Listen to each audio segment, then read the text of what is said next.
ఒక్క నిమిషం నాకు నేను విలువ అని చెప్పుకోవడానికి మీ విలువ మీకు తెలుసా? నమస్తే ఆల్, నేను మీ కుస్మా. నా లైఫ్లో ఒక స్టేజ్లో everything felt stuck, confusion, self doubt and loneliness. But అప్పుడు ఒక చిన్న మూమెంట్లో ఒక చిన్న డెసిషన్ తీసుకున్నాను. నేను నా లైఫ్లో చేంజ్ అవ్వాలి అని. అప్పటి నుంచి స్లోగా మారడం మొదలైంది. నేను మళ్ళీ నేర్చుకోవడం స్టార్ట్ చేశాను. నేను online tuitions and content creation start చేశాను. అండ్ మోస్ట్ ఇంపార్టెంట్లీ నాకు నేను వాల్యూ అనిపించడం స్టార్ట్ అయింది.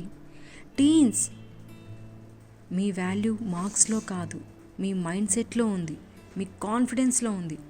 You are enough, just believe in your process.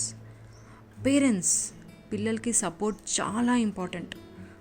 వాళ్ళ డౌట్లో ఉన్నప్పుడు ఒక్క స్మైల్, ఒక్క నమ్మకం మాత్రం చాలు. వాళ్ళ లైఫ్లో చేంజ్ స్టార్ట్ అవుతుంది. ఈరోజు నాకు నేను ప్రౌడ్గా ఉన్నాను బికాస్ నేను మారాను. అండ్ మా పేరెంట్స్కి అందరికీ నా మార్పు ఒక విలువ క్రియేట్ చేసింది. ఇప్పుడు మీ టర్న్. కామెంట్స్లో షేర్ చేయండి, మీ విలువ మీకు ఎప్పుడు తెలిసింది? మీలో జరిగిన ఒక్క మార్పు ఎవరిని ఇన్స్పైర్ చేసింది? Let's learn and grow together. మీ కుస్మా.